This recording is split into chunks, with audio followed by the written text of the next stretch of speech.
नमस्कार। आइए सुनते हैं यशपाल जी की लिखी कहानी चित्र का शीर्षक। जयराज एक जाना माना चित्रकार था। वह उस वर्ष अपने चित्रों को प्रकृति और जीवन के यथार्थ से सजीव बना सकने के लिए अप्रैल के आरंभ में ही रानीखेत जा बैठा था।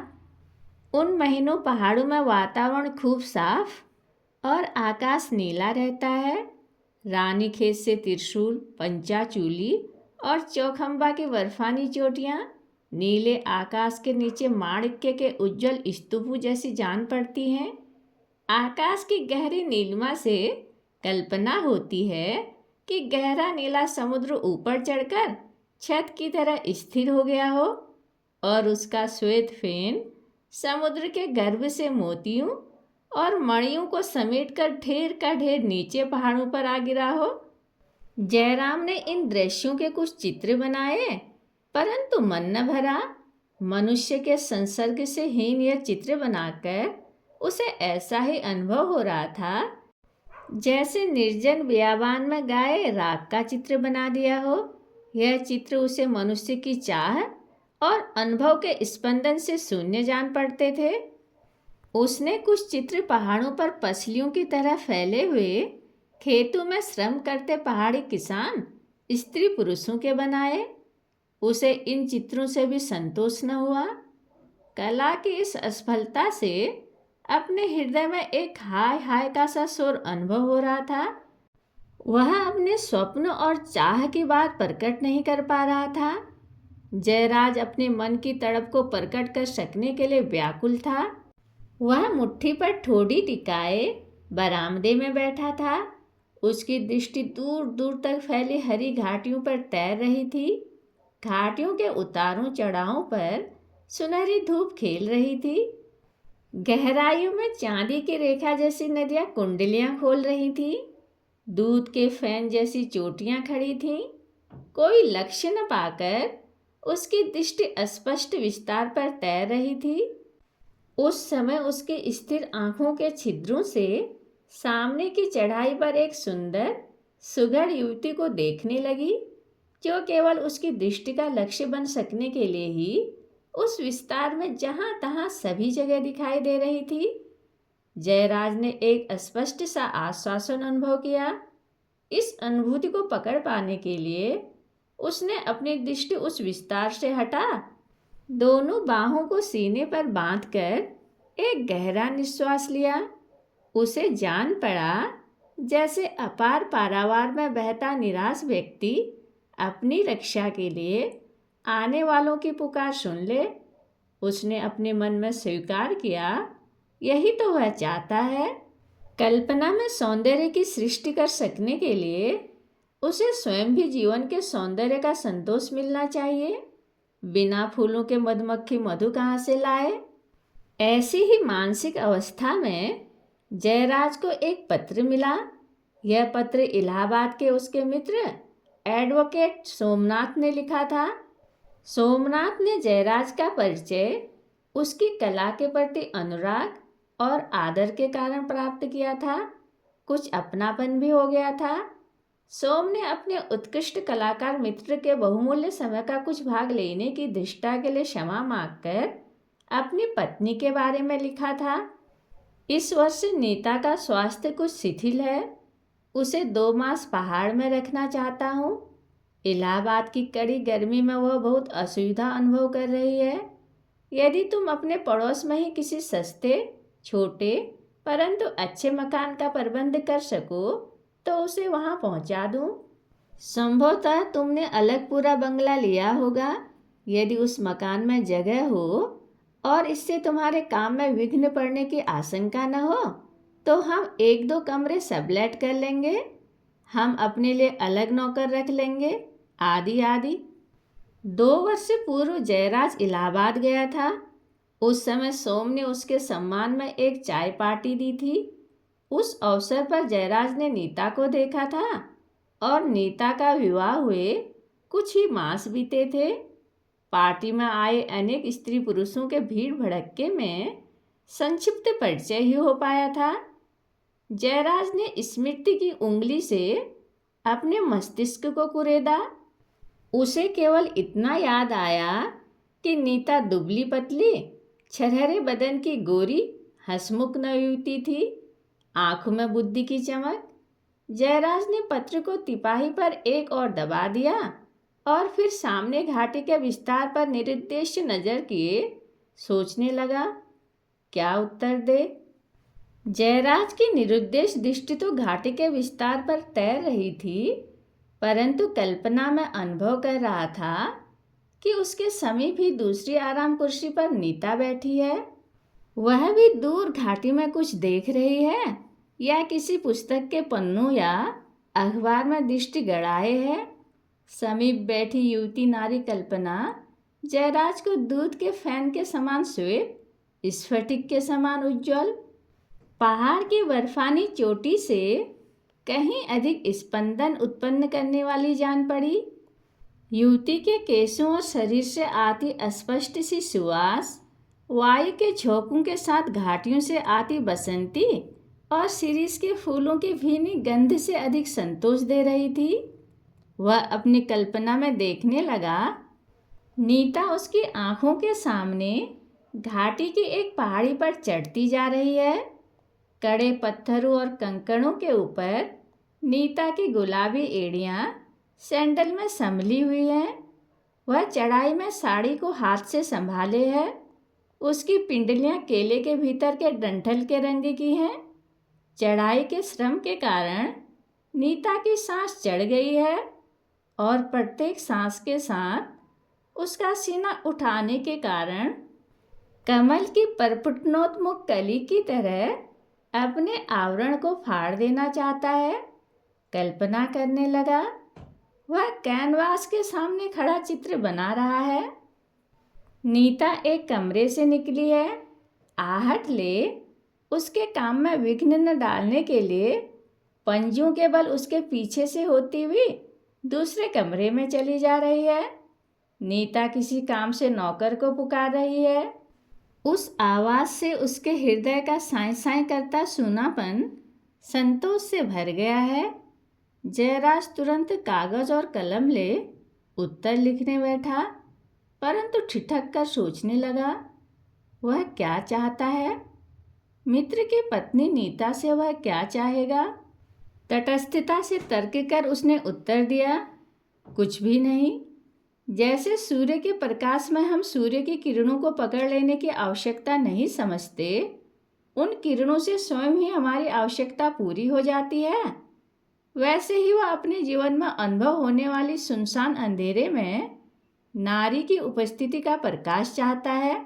जयराज ने संक्षिप्त सा उत्तर दिया, भीड़ भाड़ से बचने के लिए अलग पूरा ही बंगला ले लिया है। बहुत ही जगह खाली पड़ी है। सबलेट का कोई सवाल नहीं। पुराना नौकर पास है। यदि नीताजी उस पर देख रेख रखेंगी तो मेरा ही लाभ होगा।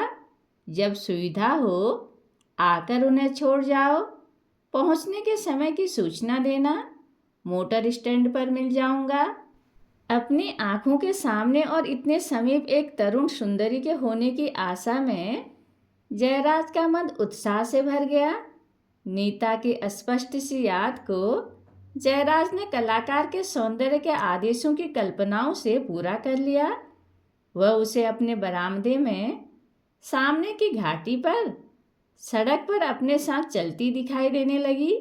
जयराज ने उसे भिन्न भिन्न रंगों की साड़ियों में, सलवार कमीज के जोड़ों की पंजाबी पोशाक में, मारवाड़ी अंगिया लहंगे में, फूलों से भरी लताओं के कुंज में, चीड़ के पेड़ों के तले और देवदारों की शाखाओं की छाया में सब जगह देख लिया। वह नीता के सशरीर सामने आ जाने की उत्कंठ प्रतीक्षा में व्याकुल होने लगा, वैसे ही जैसे अंधेरे में परेशान व्यक्ति सूर्य के प्रकाश की प्रतीक्षा करता है। लौटती डाक से सोम का उत्तर आया। इस तारीख को नीता के लिए गाड़ी में एक जगह रिजर्व हो गई है। उस दिन हाई कोर्ट में मेरी हाजिरी बहुत आवश्यक है। यहाँ गर्मी अधिक है और बढ़ती ही जा रही है।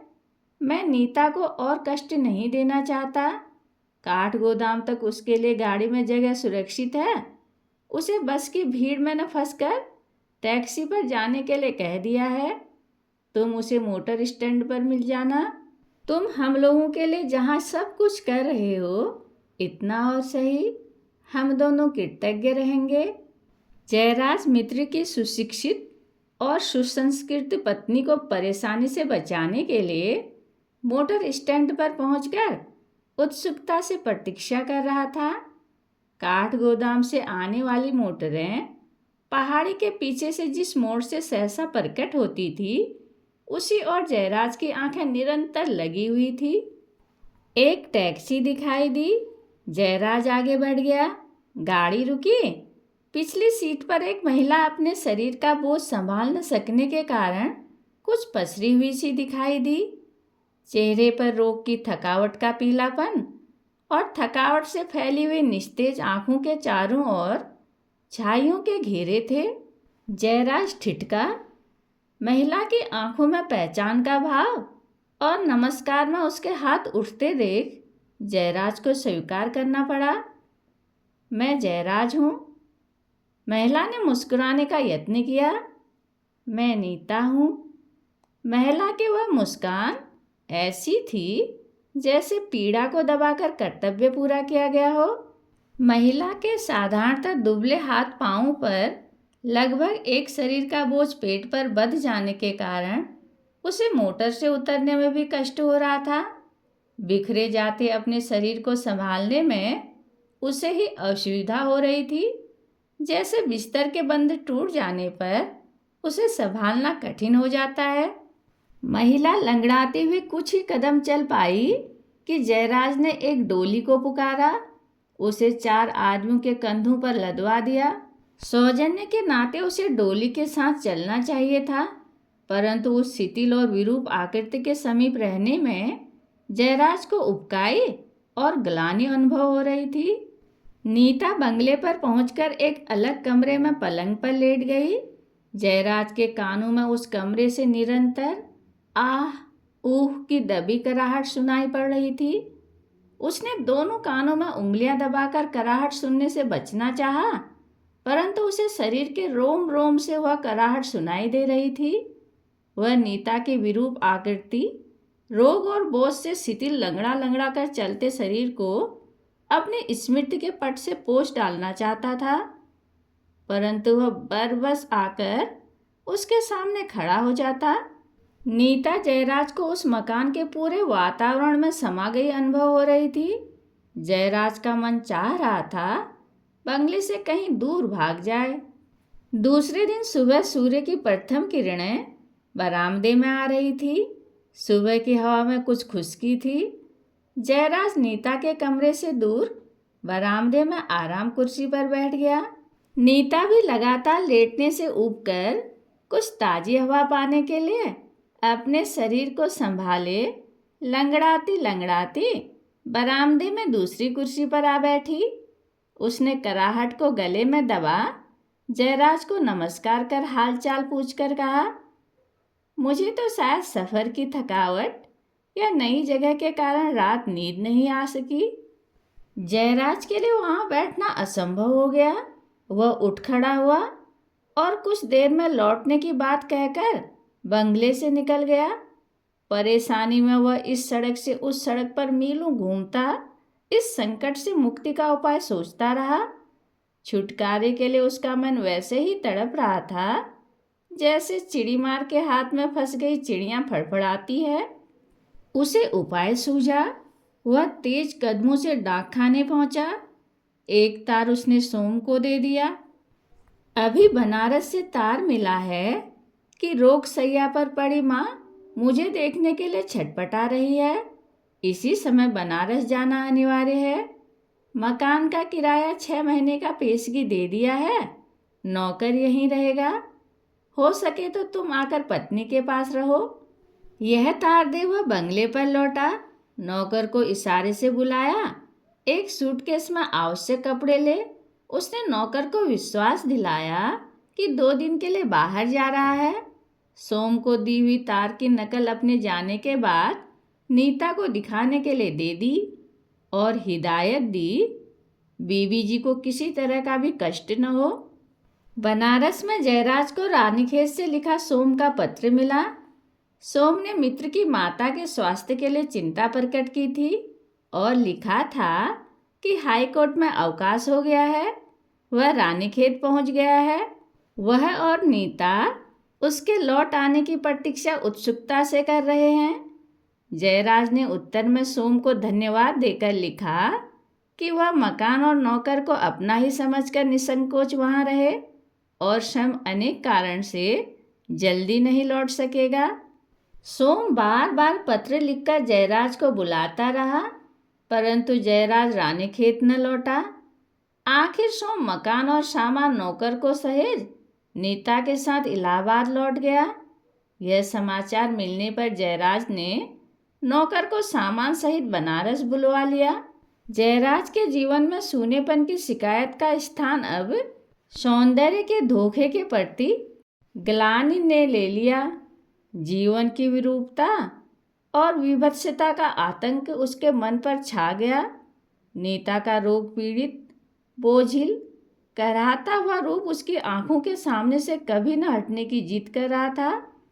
मस्तिष्क में समाई हुई ग्लानि से छुटकारा पाने का दृढ़ निश्चय कर वह सीधा कश्मीर पहुंचा।